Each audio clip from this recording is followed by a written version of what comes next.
Qur'an, Chapter 106, Surah Quraysh by Sayyid Qutb, translation by Muhammad Al-Amrani. In the name of God, the most compassionate, the most merciful, for the taming of Quraysh, their taming for the journey of winter and summer.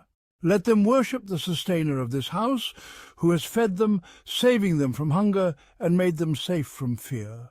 In response to the supplication of his friend Abraham, as he prayed to him, after raising the foundations of the house and purifying it, "My sustainer, make this a secure city and provide its people with fruits," God made this house a sanctuary, inviolable to the tyrants and oppressors, and granted security to those who sought refuge there, while fear reigned in all places around it, even when the people deviated and associated others with their sustainer, worshipping idols alongside him. This was due to a divine purpose he intended for this sacred house. When the companions of the elephant approached to destroy it, what transpired is detailed in Surah Al-Fil. God preserved the safety of the house, protected its sanctity, and as God says of them, "Have they not seen that we made a safe sanctuary while people are snatched away all around them?" The incident of the elephant had a profound impact, increasing the sanctity of the house among the Arabs throughout the peninsula and elevating the status of its guardians, the Quraysh. This enabled them to travel across the land safely wherever they went, receiving honor and care. It encouraged them to establish two great commercial routes through caravans, to Yemen in the south and to Syria in the north, organizing two major trade journeys, one to Yemen in winter and the other to Syria in summer. Despite the dire state of security across the Arabian Peninsula and the widespread looting and pillaging, the sanctity of the house ensured safety and peace for its neighbours in these lucrative trades. It granted the Quraysh a significant advantage, opening up vast and guaranteed sustenance in peace, security and tranquility. Their hearts grew accustomed to these secure and profitable journeys, becoming a tradition and a custom for them. This is the favour God reminds them of after the advent of the Prophet, just as he reminded them of the favour of the elephant incident in the preceding surah.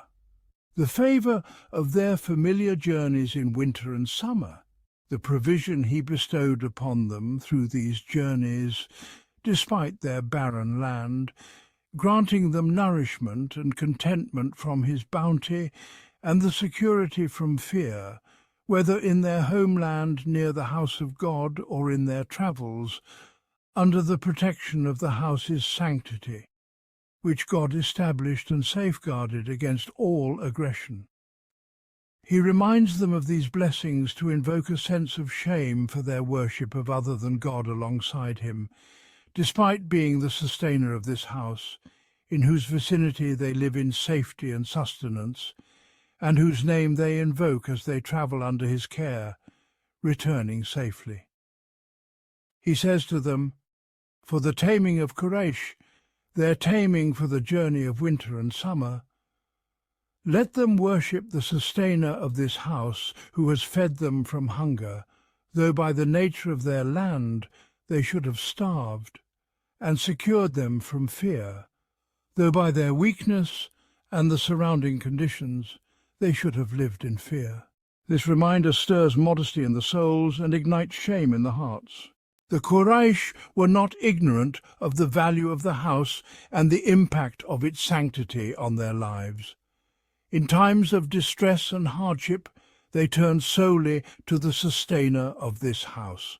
It was Abdul Muttalib who faced Abraha, not with an army or force, but with the sustainer of this house who defends his own. He did not confront him with an idol or a statue, nor did he say that the gods would protect their house. Rather, he said, "I am the sustainer of the camels, and the house has a sustainer who will protect it." But the Jahiliyyah of the pre-Islamic era does not adhere to reason, return to truth, or conform to rationality. This surah appears as an extension of Surah Al-Fil in terms of theme and atmosphere, though it stands as an independent surah beginning with the Bismillah. The narrations mention that there are 9 surahs between the revelation of Surah Al-Fil and Surah Quraysh, yet their consecutive placement in the Mushaf aligns with their closely related subject matter.